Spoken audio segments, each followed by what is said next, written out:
Dan sekarang kita bisa lihat bahwa ini kita melihat kenaikan tertinggi ya rupiah selama sejarah negara kita berdiri, yaitu di 17.295 di saat video ini di syuting. Nah, kita akan bahas kenapa hal ini bisa terjadi dan kita ya sebagai masyarakat apa yang harus kita lakukan ya. Jadi bukan bahas problem, tapi solusinya apa yang nanti kita bisa lakukan. Buat yang nggak ngerti, tekanan dari inflasi rupiah segini ini akan berdampak langsung ya. Ini akan berdampak langsung ke bisnis real dan masyarakat. Oke. Rupiah itu naik sebenarnya bukan karena faktor kesalahan domestik kita, tetapi ini karena faktor geopolitik dari global.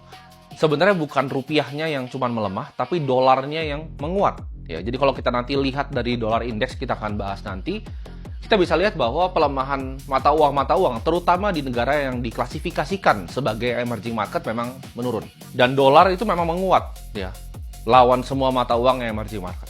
Jadi ada faktor-faktornya ya, kita akan bahas di sini. Faktor yang pertama itu geopolitik yang tidak stabil ya. Kita bisa lihat dua adalah harga minyak. Karena di Indonesia kita adalah negara pengimpor minyak ya di sini. Ketiga, rupiah naik itu karena kita bisa lihat ada kebijakan ya. Kebijakan suku bunga di US Fed ya. Ini kita akan bahas satu-satu. Dan yang keempat, itu ada capital outflow. Secara geopolitik, mungkin teman-teman udah tahu semua ya, ini ada perang US dan Iran, dan kemarin ketika JD Vance mau ke Pakistan, kayaknya nggak beres-beres ya negosiasinya antara US dan Iran. Tapi nanti kita akan bahas siapa yang sebenarnya diuntungkan dari kondisi seperti ini. Minyak naik ya, kita tahu kita negara pengimpor minyak ya. Ketika minyak mentah harganya tinggi sekali, ini juga pasti akan melemah.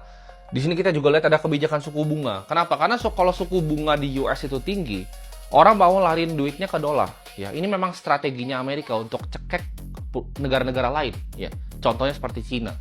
Dan yang keempat adalah capital outflow dari negara kita sendiri. Kenapa? Karena banyak, kalau ini gue baca dari riset-riset dan data-data investor global, mereka itu takut akan defisit APBN kita yang menurut mereka itu bisa sampai 2,9%.